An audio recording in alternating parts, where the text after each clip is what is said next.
Bonjour et bienvenue à notre méditation. Aujourd'hui, c'est le 11 octobre. Nous continuons de méditer dans les 7 lettres aux 7 églises de l'Asie mineure, dans la Turquie d'aujourd'hui. Aujourd'hui, nous arrivons donc dans le chapitre 3. Après avoir passé plusieurs mois dans le chapitre 1 et 2 d'Apocalypse, nous arrivons dans le chapitre 3. Et dans ce chapitre, nous allons retrouver d'abord une lettre envoyée à l'église de Sardes. Et le chapitre 3, verset 1 dit ceci, écrit à l'ange de l'église de Sardes. Voici ce qui dit celui qui a les 7 esprits de Dieu et les 7 étoiles. Je connais tes œuvres, je sais que tu passes pour être vivant, mais tu es mort. Oh là là, ça craint. Très intéressant ici, il est celui qui a les 7 esprits. Nous avons déjà vu dans nos méditations que ces 7 esprits viennent du livre d'Ésaïe, ainsi que beaucoup de choses dans le livre d'Apocalypse. Ne lisez jamais Apocalypse sans lire le livre d'Ésaïe. Et là, nous avons les 7 esprits de Dieu. En fait, le Messie, il possède les 7 esprits de Dieu, comme c'est écrit dans le livre d'Ésaïe. Et ici, il dit c'est celui qui a les 7 esprits. C'est le vivant. À une église qui va peut-être bientôt mourir, c'est important qu'elle sache que Jésus est celui qui a les 7 esprits de Dieu. Et les 7 étoiles aussi. Ah, et il connaît les œuvres de l'église. C'est très important. Cette méditation va nous parler de la justice de Dieu dans l'église.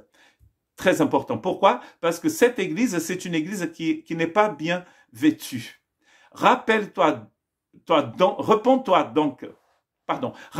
donc comment tu as reçu et entendu la parole. Et dans le verset 2, il dit, sois vigilant et affermis le reste qui est prêt à mourir, car je n'ai pas trouvé tes œuvres parfaites devant mon Dieu. Et il faut se repentir. C'est la seule chose à faire, comme il a dit aussi pour l'autre église, quand les gens qui suivaient Jézabel, ils devaient qu'ils se repentent. Parce que s'ils ne se repentent pas, c'est la mort. Ici, c'est pareil. D'ailleurs, ils sont prêts à mourir. Et donc, si ce reste ne se repentissent pas, ils vont mourir. Garde-la et repens-toi. Si tu ne veilles pas, je viendrai comme un voleur. Et tu ne sauras pas à quelle heure je viendrai et tu seras surpris. Ah! Cette lettre nous parle de deux choses, l'importance de rester vigilant et l'importance de marcher vêtu. Qu'est-ce que cela veut dire? Je pense que les deux vont ensemble. D'abord, ils ne peuvent pas être vigilants s'ils ne sont pas bien habillés. Sardes était construite donc en haut d'une falaise, donc les gens pensaient que leur ville était impénétrable. Or, en 529 avant Jésus, les Perses ont envahi la ville. Et ensuite, peut-être 200 ans après, les Grecs sont arrivés aussi et ils ont envahi la ville. Oh, enfin, les descendants des Grecs. Donc la ville n'était pas impénétrable et la ville pourrait être détruite. Donc il fallait être attentif. Donc en fait, les Perses, ils ont monté par ces parois, par cette falaise et ils ont envahi la ville. C'est peut-être la même chose que Jésus est en train de dire à l'église. L'ennemi peut arriver, il faut être attentif. Et en fait, quand on est nu, quand on n'est pas bien vêtu, on ne peut pas rester vigilant. Ces deux choses vont forcément ensemble. Et celui qui dit, est celui qui a les 7 esprits de Dieu. Donc ça rigole pas. Il a la plénitude. Il est Dieu, en fait. Comme il a dit à l'autre église, celui qui vous parle, c'est le Fils de Dieu.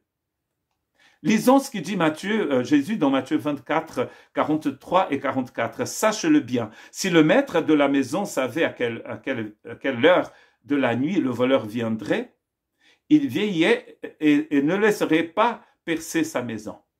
C'est pourquoi vous aussi tenez-vous prêts, car le Fils de l'homme viendra à l'heure où vous n'y pensez pas.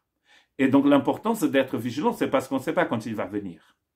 Cependant, tu as à Sardes quelques hommes qui n'ont pas souillé leurs vêtements et ils marchent avec moi en vêtements blancs parce qu'ils en sont dignes. Ah, la seule façon d'être vigilant, c'est de marcher avec ces vêtements blancs.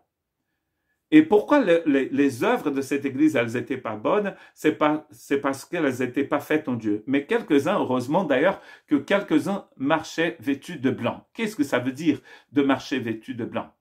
Comme je vous ai dit, il faut lire Ésaïe avec Apocalypse. Dans Ésaïe 61, verset 10, c'est écrit « Je me réjouirai en l'Éternel, mon âme sera ravie d'allégresse en mon Dieu, car il m'a revêtu des vêtements de salut. Il m'a couvert du manteau de la délivrance, comme la fiancée s'orne d'un diadème, comme la fiancée se pare de ses joyaux. » Donc la fiancée qui est parée de belles perles ici et du diadème sur sa tête. Et même dans une autre version, il a en portugais en tout cas, il a le grand prêtre qui rentre aussi dans le temple vêtu d'un manteau de délivrance. Donc le Seigneur nous a revêtus d'un manteau. Et quand vous lisez l'Apocalypse, vous allez voir que l'Église est toujours vêtue de blanc. Ils sont vêtus de blanc devant le trône de l'agneau. Ils sont vêtus de blanc sur le mont Sion. Ben, voilà, ça parle de la même chose. Hein, devant le trône de l'agneau, sur le mont Sion, dans la Nouvelle Jérusalem, au nord de l'agneau, c'est le même instant. Hein, dans Apocalypse 7, 11, 14, 19. Et vous allez voir que cette église est toujours vêtue de blanc. Or, qu'est-ce que ça veut dire d'être vêtu de blanc? C'est Apocalypse 19, verset 8, qui nous dit, en fait, nous explique ce que ça veut dire. Il dit, et lui a été donné de se revêtir d'un lin fin éclatant blanc, pur, car le fin lin, ce sont les œuvres justes des saints. La justice de Dieu dans les saints. C'est ça, la robe blanche. On a déjà fait plein de méditations dans l'Apocalypse sur les vêtements blancs. Vous pouvez trouver ça dans les méditations de 2020. Et aussi de 2021-2022. Et c'est bien clair que l'Église qui marche avec l'agneau est une Église qui est revêtue de sa justice. Souvenez-vous qu'au début de la lettre, Jésus disait à cette Église, « Vos œuvres ne sont pas bonnes parce qu'elles ne sont pas faites en moi. » Les œuvres de l'Église qui ne sont pas faites en Dieu ne sont pas des œuvres de justice. Et ça ne sert à rien. Voilà pourquoi l'Église dans l'Apocalypse, elle est revêtue de blanc. Et le blanc, c'est la justice de Dieu dans l'Église. C'est pas la nôtre. De la même manière que dans Ésaïe, c'est écrit, il m'a revêtu d'un vêtement de délivrance, un vêtement de salut. Le seul salut possible, c'est dans la justice de Dieu. C'est-à-dire quand nous sommes dans cette justice, quand nous marchons, quand nous parlons, quand nous vivons dans la justice de Dieu. Et la justice de Dieu, c'est la manière de Dieu de vivre, de marcher, d'être, n'est-ce pas? C'est cette justice en nous, cette façon correcte, droite d'être, de vivre, de respirer, de parler. Vous êtes la lumière du monde. Hein, le sel de la terre. Nous ne pouvons pas être lumière du monde sans être revêtus de blanc, sans avoir la justice de Dieu. Nous, le problème de l'église de Sardes, c'est ça. Ils sont pas vigilants. Pourquoi ils sont pas vigilants? Mais ils marchent avec des vêtements qui ne sont pas blancs, des vêtements qui ne font pas partie de la justice de Dieu et que Dieu vous bénisse.